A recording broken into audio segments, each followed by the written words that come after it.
Hello students, welcome to my YouTube channel. इस video में हम मैट्रिक्स का पार्ट 2 करेंगे। लास्ट वीडियो में मैंने मैट्रिसेस का जो है पार्ट 1 अपलोड किया था, जिसमें मैंने आपको बताया था कि मैट्रिसेस क्या होती है, और मैंने आपको ये भी बताया था कि ऑर्डर ऑफ मैट्रिक्स का क्या मतलब है, रो क्या होता है मैट्रिक्स के अंदर, कॉलम क्या होता है।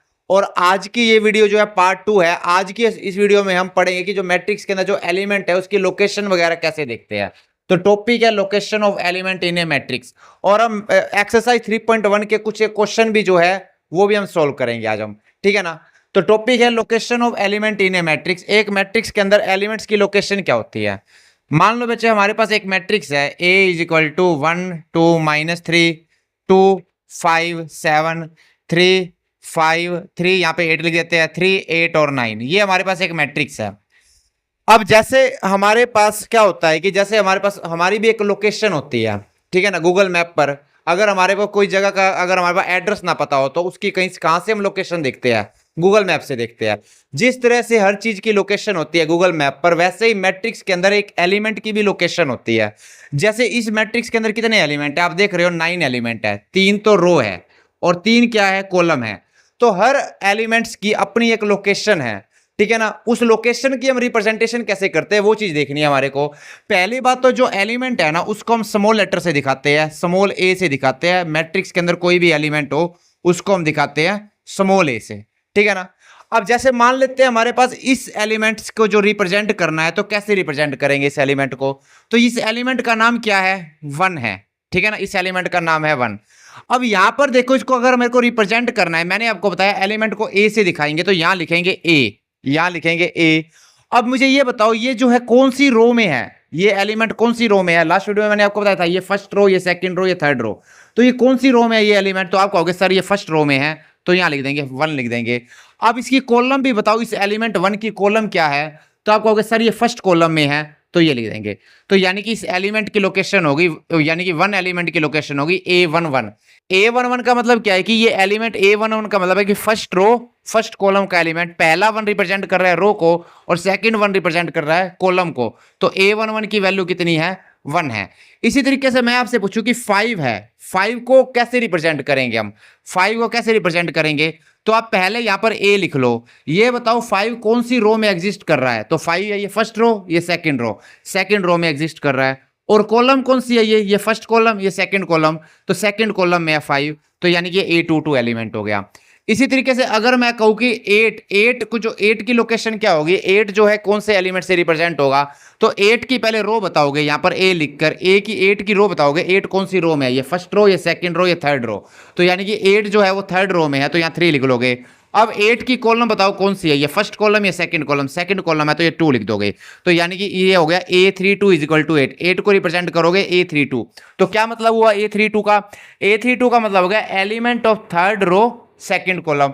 इसी तरीके से आप किसी भी एलिमेंट को रिप्रेजेंट कर सकते हो इन जनरल हमारे पास, यानी कि AIJ का मतलब क्या होगा, आई किसको रिप्रेजेंट करेगा, एलिमेंट, यानी कि आई रिप्रेजेंट करेगा रो को, कौन सी रो में एलिमेंट है, और जे किसको रिप्रेजेंट करेगा, कौन सी कॉलम में है। तो AIJ रिप्रेजेंट करेगा element of ith row and jth column, ये हमारे पास रिप्रेजेंट करेगा। मतलब हमारे पास A32 third row second column का एलिमेंट है। इसी तरीके से अगर मैं आपसे पूछूं A23 की वैल्यू क्या होगी, A23 का मतलब क्या है, एलिमेंट, कौन सा एलिमेंट, सेकंड रो में थर्ड कॉलम में, a element of second row third column. कौन सा एलिमेंट है जो सेकंड रो में है, थर्ड कॉलम में है, तो आप बच्चा यूं देखोगे, ये फर्स्ट रो है, ये सेकंड रो है, तो ये है आपके पास सेकंड रो। और थर्ड कॉलम थर्ड चाहिए, ये फर्स्ट कॉलम, ये सेकंड कॉलम, ये थर्ड कॉलम, तो ये थर्ड कॉलम। तो आप देख पा रहे हो कि जो 7 है ना, ये सेकंड रो में और थर्ड कॉलम में है, तो A23 की वैल्यू क्या हो जाएगी, 7 हो जाएगी। इस तरीके से जो आप एलिमेंट की रिप्रेजेंट करते हो, कोई भी मैट्रिक्स के अंदर एलिमेंट्स को रिप्रेजेंट करते हो। आई होप आपको समझ आ गया होगा। अगर ये चीज आपको समझ आ गई है, तो इसके बाद जो है हम एक क्वेश्चन इसका सोल्व करते हैं। एनसीईआरटी का क्वेश्चन है, एक्सरसाइज 3.1 का हम फर्स्ट क्वेश्चन, सेकंड क्वेश्चन और थर्ड क्वेश्चन जो है वो हम सोल्व करेंगे। तो स्टूडेंट, एक्सरसाइज 3.1 का ये फर्स्ट क्वेश्चन है एनसीईआरटी का। क्या क्वेश्चन है, बिल्कुल इजी क्वेश्चन है। अगर आपने मेरे जो है पहले वाली वीडियो देखी है, प्लस में ये आपने अगर स्टार्टिंग से देखी है, तो आपको ऑटोमेटिक ये क्वेश्चन ऑटोमेटिक आ जाएगा। क्या है, in matrix A is equal to 2 5 19 minus 7 35 minus 2 5 by 2 12 root 3 1 minus 5 17। Right order of matrix, the number of elements, right element A13 A21 A33 A24 A23। तो इस क्वेश्चन में पहले तो हमारे से पूछा है कि ये एक मैट्रिक्स दे रखी है, ये पूछा है ऑर्डर क्या है मैट्रिक्स का पहले पार्ट में। तो बेटा आप खुद सोचो कि ऑर्डर क्या होगा मैट्रिक्स का। हमारे पास ऑर्डर कैसे निकालते हैं, पहले लिखते हैं रो क्या है, कितनी रो है बेटा इसके अंदर, 3 रो है, 3 रो है ना। तो ऑर्डर हुआ मैट्रिक्स का 3 रो है तो 3 लिख लिया। कॉलम कितनी है, 1 2 3 4, 4 कॉलम है तो 3 मल्टीप्लाई बाय 4 इसका हो गया ऑर्डर। पहले रो लिखते हैं फिर कॉलम लिखते हैं। तो पहला क्वेश्चन, पहला पार्ट सोल्व। सेकंड पार्ट में बताना है नंबर ऑफ एलिमेंट, इस मैट्रिक्स के अंदर नंबर ऑफ एलिमेंट कितने हैं। अब आप चाहो तो गिन के भी देख सकते हो नंबर ऑफ एलिमेंट कितने हैं, नहीं तो सीधा सोच लो, रो 3 है कॉलम 4 है तो ऑर्डर हो गया 3 मल्टीप्लाई बाय 4। मैंने लास्ट वीडियो में बताया था इन दोनों को मल्टीप्लाई कर दो, ऑर्डर के जो रो और कॉलम को मल्टीप्लाई कर दो, नंबर ऑफ एलिमेंट आ जाते हैं। तो 3 4 जा 12, तो नंबर ऑफ एलिमेंट कितने हो गए, 12 हो गए। सिंपली 3 और 4 को मल्टीप्लाई कर दो। आप मैनुअली भी गिन सकते हो, 1 2 3 4 5 6 7 8 9 10 11 12, 12 एलिमेंट है। अब तीसरा पार्ट है, तीसरा पार्ट क्या है, वही जो अभी मैंने अभी कंसेप्ट बताया, हमारे को A13 A21 A33 A24 A23 की वैल्यू बतानी है। पहले A13 की वैल्यू क्या होगी बच्चा, यानी कि element of first row third column, ये फर्स्ट रो है ये थर्ड कॉलम है, देखो बेटा ये फर्स्ट रो है और ये थर्ड कॉलम है, तो कौन सा एलिमेंट आ रहा है आपका, देखो ये वाला एलिमेंट आ रहा है 19, तो A13 की वैल्यू कितनी होगी बेटा 19 हो गई। अब A21 की वैल्यू निकालनी है सेकंड में। A21 का मतलब हो गया element of second row first column, ये सेकंड रो और ये first column, second row first column, तो कौन सा एलिमेंट बन रहा है सेकंड रो फर्स्ट कॉलम में 35, तो A21 आ गया 35। अब थर्ड हमारे को बताना है A33 की वैल्यू बतानी है कितनी होगी। A33 का मतलब हो गया element of third row third column, ये फर्स्ट रो ये सेकंड रो ये थर्ड रो, तो थर्ड रो यानी कि इस रो की बात हो रही है, first column second column third column, तो ये कॉलम की बात हो रही है। तो कौन सा एलिमेंट आ रहा है यहाँ पे -5 आ रहा है, तो A33 की वैल्यू हो गई -5। आगे A24 और A23 की वैल्यू और बतानी है बेटे। A24 की वैल्यू क्या होगी, A24 हो गया element of second row fourth column, second row और ये हमारे पास होगी फोर्थ कॉलम, तो सेकंड रो फोर्थ कॉलम कौन सा एलिमेंट होगा 12, तो A24 की वैल्यू होगी हमारे पास 12। और लास्ट है हमारे पास इसके अंदर A23 की वैल्यू निकालनी है, A23 की वैल्यू निकालनी है। A23 का मतलब क्या हो गया बच्चा, सेकंड रो थर्ड कॉलम का element, second row third column, तो कौन सा एलिमेंट हो गया सेकंड रो थर्ड कॉलम, यानी कि 5/2, A23 की वैल्यू आ गई 5/2। तो ये आपका क्वेश्चन नंबर 1 जो है कंप्लीट हो गया। इसके बाद क्वेश्चन नंबर 2 है, और अगर आपने मेरी लास्ट वाली वीडियो देखी है तो आप क्वेश्चन नंबर 2 आप चुटकियों में कर सकते हो। खैर मैं अब आपको क्वेश्चन नंबर 2 और क्वेश्चन नंबर 3 भी करा दो, जो दोनों के दोनों मिलते जुलते क्वेश्चन है, ठीक है ना। आइए अब नेक्स्ट क्वेश्चन करते हैं स्टूडेंट। इसके बाद नेक्स्ट क्वेश्चन है, क्वेश्चन नंबर 2 है। इस क्वेश्चन में क्या है हमारे पास, ये क्वेश्चन है कि, और ये क्वेश्चन जो है ना, जो लास्ट वीडियो में मैंने जो कंसेप्ट बताया था उसके ऊपर है। क्या क्वेश्चन है, if a matrix has 24 element what are the possible order it can have, what if it have 13 element, या इफ आएगा बेटा, what if it have 13 element. यानी कि पहले पार्ट में हमारे को दे रखा है कि एक मैट्रिक्स के अंदर 24 एलिमेंट है, तो इसका पॉसिबल ऑर्डर क्या हो सकता है। तो पहले पार्ट में सोल्व करते हैं बेटा, 24 एलिमेंट दे रखे हैं तो पॉसिबल ऑर्डर क्या हो सकता है। अब आप सोच के देखो, हमारे को 24 एलिमेंट बनने चाहिए, ठीक है ना। आपको पता है कि नंबर ऑफ एलिमेंट कैसे निकालते हैं हम, नंबर ऑफ एलिमेंट निकालते हैं नंबर ऑफ रो को नंबर ऑफ कॉलम से मल्टीप्लाई करके। नंबर ऑफ एलिमेंट कैसे निकालते हैं हम, नंबर ऑफ एलिमेंट निकालते हैं हम नंबर ऑफ रो को नंबर ऑफ कॉलम से मल्टीप्लाई करके निकालते हैं नंबर ऑफ एलिमेंट। जैसे मान लो अगर रो 2 है कॉलम 3 है तो 2 × 3 तो कितने एलिमेंट हो जाएंगे उसके अंदर, 6 एलिमेंट हो जाएंगे, ठीक है ना। तो अब यहाँ पर 24 एलिमेंट दे रखे हैं, बताने किसके क्या क्या ऑर्डर हो सकते हैं। तो पहले देखो कि 24 एलिमेंट दे रखे, एक बार नंबर ऑफ रो को 1 मान लो। अब मैं 1 को किससे मल्टीप्लाई करूं ताकि 24 आ जाए, तो सर आप कहोगे कि 24 से मल्टीप्लाई करो, तो यानी कि 1 × 24।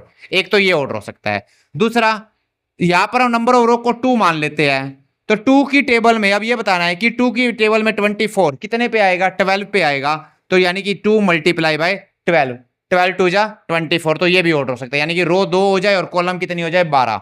तीसरा, अगर नंबर ऑफ रो 3 होंगी तो कॉलम कितनी होनी चाहिए ताकि एलिमेंट 24 बन जाए। 3 की टेबल में 24 आता है 8 पर, तो यहाँ पर 8 आ गया, ठीक है ना, 3 8 जा 24।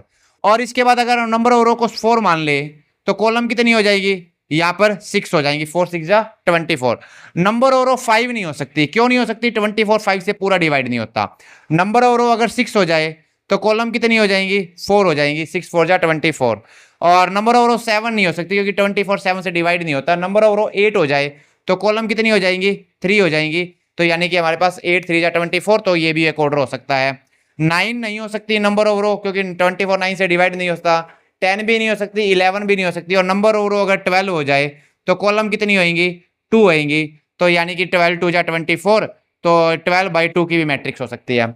और इसके बाद अब 24 ना 13 से डिवाइड होगा, ना 14 से, ना 15 16 17 18 19 20 21 22 23, कहीं से डिवाइड नहीं होगा। इसके बाद लास्ट ऑर्डर बन सकता है 24 की टेबल में ही आएगा, 24 मल्टीप्लाई बाय 1।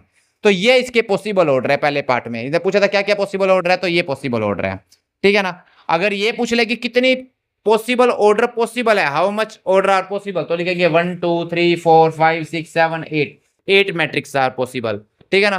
तो पॉसिबल ऑर्डर ये सभी के सभी आ गए। ये फर्स्ट पार्ट हो गया। सेकंड पार्ट में बच्चा हमारे से क्या पूछा है, what if it have 13 element. अगर 13 एलिमेंट होंगे तो क्या क्या ऑर्डर पॉसिबल है। तो 13 एलिमेंट होंगे, अगर 13 एलिमेंट होंगे तो आप पहले खुद सोचो कि एक तो हो सकता है 1 मल्टीप्लाई बाय 13, ये ऑर्डर हो सकता है मैट्रिक्स का, यानी कि रो 1 हो जाए और 13 कॉलम हो जाए।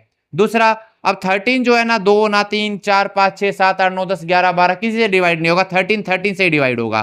13 मल्टीप्लाई बाय 1, तो ये दो ऑर्डर ही पॉसिबल है, 1 मल्टीप्लाई बाय 13 और 13 मल्टीप्लाई बाय 1, अगर मैट्रिक्स के अंदर 13 एलिमेंट हो, ठीक है ना।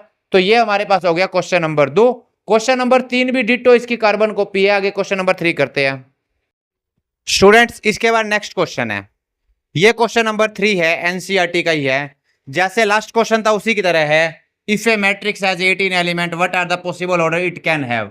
यानी कि एक मैट्रिक्स के अंदर जो है 18 एलिमेंट है तो उसके क्या क्या ऑर्डर हो सकते हैं। What it have 5 element. तो वीडियो को पॉज करके एक बार आप खुद इसको सोल्व करके देखो, और इसके बाद अगर सही आंसर आता है तो आप कमेंट में लिखो यस सर, हमारा आंसर करेक्ट था, ठीक है। तो आगे देखते हैं कि पहले पार्ट में क्या बताना है, एक मैट्रिक्स के अंदर 18 एलिमेंट है, what are possible order it can have. तो इसके क्या क्या जो है ऑर्डर पॉसिबल है। तो 18 एलिमेंट है, तो 18 1 से डिवाइड होता है सर, बिल्कुल होता है। तो 1 मल्टीप्लाई बाय 18, तो ये ऑर्डर हो सकता है। 18 2 से डिवाइड होता है, बिल्कुल होता है, तो यहाँ 2 मल्टीप्लाई करके भी एक ऑर्डर बन जाएगा। तो 2 को किससे मल्टीप्लाई करें, 18 बन जाए 9 से, तो 2 मल्टीप्लाई बाय 9, ये ऑर्डर हो सकता है। 18 3 से ही पूरा डिवाइड होता है, तो नंबर ऑफ रो 3 हो सकती है। अगर नंबर ऑफ रो 3 होंगी तो कॉलम कितनी होंगी, 6 होंगी। Row multiply by column is equal to number of element, तो 3 मल्टीप्लाई बाय 6 भी ऑर्डर पॉसिबल है। 18 4 से डिवाइड नहीं होता तो 4 नहीं लिखेंगे। 18 5 से डिवाइड नहीं होता वो भी नहीं लिखेंगे। 18 इसके बाद किससे डिवाइड होता है, 6 से डिवाइड होता है। तो 6 को किससे मल्टीप्लाई करें, 18 आ जाए 3 से, तो यानी कि 6 मल्टीप्लाई बाय 3, ये भी ऑर्डर हो सकता है मैट्रिक्स का। 18 7 से डिवाइड नहीं होता, 8 से नहीं होता, 9 से होता है, तो 9 मल्टीप्लाई बाय 2 भी ऑर्डर हो सकता है मैट्रिक्स का। और फिर 18 से, इसके बाद 10 11 12 किसी से भी डिवाइड नहीं होगा, 18 से ही डिवाइड होगा, तो 18 मल्टीप्लाई बाय 1, ये भी ऑर्डर सकता है मैट्रिक्स का। तो कौन कौन से ऑर्डर पॉसिबल है, ये ऑर्डर पॉसिबल है मैट्रिक्स के, चाहे 1/18 की मैट्रिक्स बना लो, या 2/9 की, 3/6 की, 6/3 की, 9/2 की, 18/1 की, किसी भी ऑर्डर की मैट्रिक्स हो सकती है 18 एलिमेंट्स में, ठीक है ना। आगे सेकंड पार्ट में बताना है what if it have 5 element. अगर 5 एलिमेंट हो तो कौन कौन सा ऑर्डर पॉसिबल है। तो बेटा जब 5 एलिमेंट होंगे तो एक तो होगा 1 मल्टीप्लाई बाय 5 और एक होगा 5 मल्टीप्लाई बाय 1, तो 2 ऑर्डर पॉसिबल है, एक ये और एक ये, ठीक है ना, सिर्फ 2 ही पॉसिबल है। और 18 के केस में कितने ऑर्डर पॉसिबल थे, 1 2 3 4 5 6 तरह की मैट्रिक्स बन सकती थी। तो आइए आपको समझ आ गया होगा। ये क्वेश्चन नंबर 3 है। तो स्टूडेंट्स आज की इस वीडियो में मैंने आपको क्वेश्चन नंबर 1 2 और 3 कराया है। अगली वीडियो में हम क्वेश्चन नंबर 4 और 5 भी करेंगे, और साथ ही साथ अभी जो थ्योरी का पार्ट है मैट्रिक्स का वो भी पेंडिंग है, मुझे बताना है टाइप ऑफ मैट्रिक्स क्या होता है, वो आगे नेक्स्ट वीडियो में करेंगे। अगर आपको वीडियो अच्छी लगे तो इस चैनल को जो है आप सब्सक्राइब करें, वीडियो को ज़्यादा ज़्यादा शेयर करें। क्लास 12th के साथ साथ मैं इस पर 10th क्लास का मैथ भी 1-2 दिन से स्टार्ट कर दूंगा।